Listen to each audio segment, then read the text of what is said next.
It is the moment we've all been waiting for. Drum roll, please.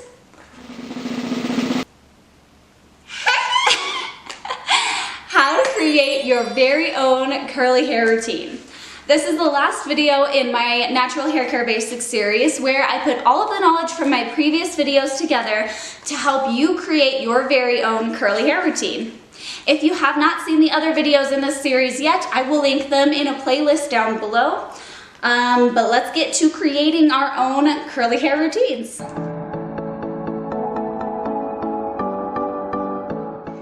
My daughter is playing with blocks behind the camera here in case you are hearing some clicky clackies. First, we must shower.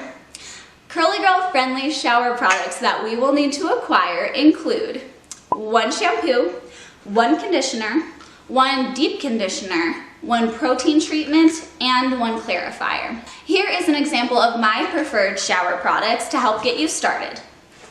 And just like we discussed in the moisture versus protein video, the deep conditioner and the protein treatment will have some overlapping properties. The deep conditioner might have some protein in it, and the protein treatment might have some hydrating properties. But in general, try to find at least one product that advertises specifically moisture or specifically protein. And if you have no idea what I'm talking about, go watch this products video real quick and then come on back. I go over all of the Curly Girl friendly products and where to find them in that video. Next, we must learn when to use each shower product. This is the most important step in the process, more important than the actual products that you choose, in my opinion. What we need to do is establish a routine, try it for about a month, and then analyze and make targeted changes for our hair's specific needs. For example, I wrote out a sample, For example, I wrote out a 1-month transition hair schedule. With this schedule, I'm washing my hair twice per week with my Curly Girl friendly shampoo and conditioner, and every 2 weeks I'm using a clarifier and deep conditioner in place of the normal shampoo and conditioner. On these days, again, I am replacing the shampoo with a clarifier and replacing the conditioner with a deep conditioner. Notice that at the end of the month, I throw in a protein treatment instead of a deep conditioner.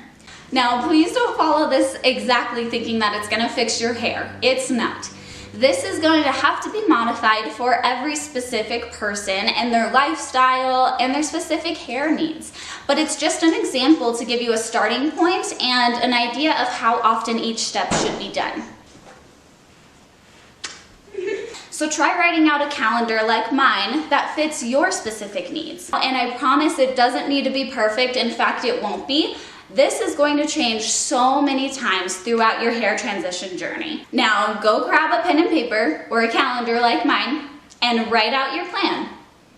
Go ahead. I'll wait.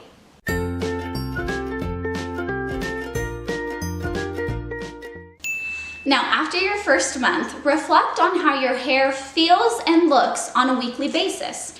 Does it feel really dry and brittle? Try adding a few extra deep conditioning days. Has it felt really fluffy and mushy? Then try adding more protein treatment days. Or if it feels really oily at the scalp, like you can't get volume and your style loses its shape after a couple of hours, try adding in more clarifying days. This is all about look and feel, and to be honest, this trial and error process will take many months before you feel comfortable with your routine and responding to your hair's needs. Okay, here's the part I know everyone gets excited about. It's styling. But honestly, it's kind of the least important part of the whole routine, at least while you're transitioning. Curly Girl friendly styling products we will need to acquire include 1 hydrating product, like a cream or a butter or a mousse, and 1 hold product, like a gel, a jelly, or a custard. If you don't know what these are, head over to my products video and then come on back here. It's important to buy at least 1 of each type of product so that you can try each one separately and together. If possible, try to get a few styling products so that you can mix and match and find combos that work well for you. Remember to keep in mind your hair's current porosity when choosing products. If your hair has been colored, chemically treated, or straightened often, you can assume that it has a higher porosity right now, and you can probably start with a thicker moisturizing product and a stronger hold product.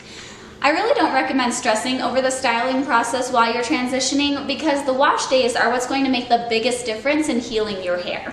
If you don't know where to start, check out my Styling Basics video where I teach you all sorts of methods.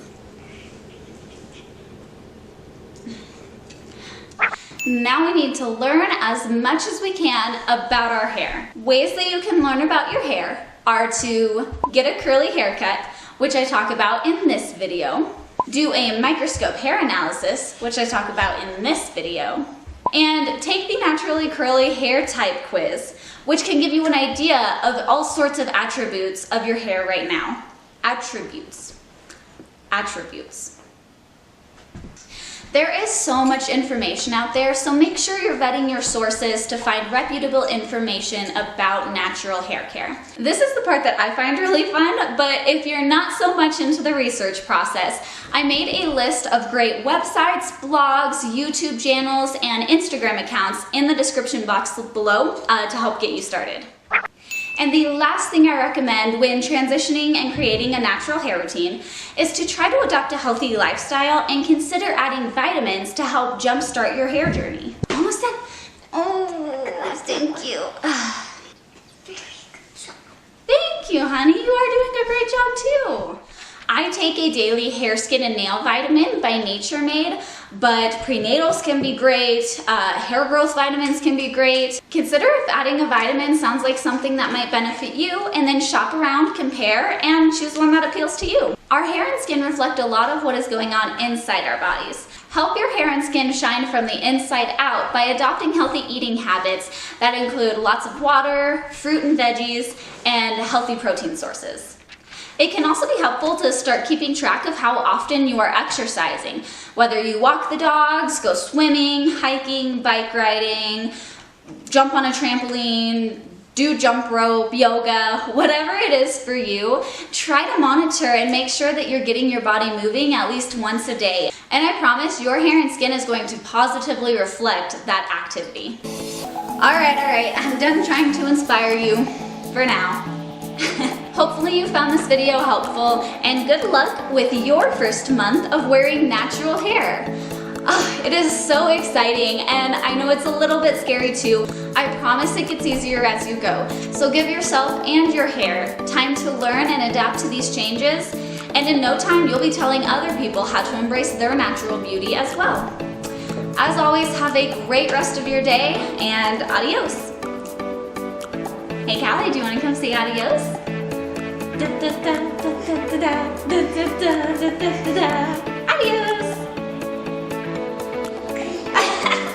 Adios!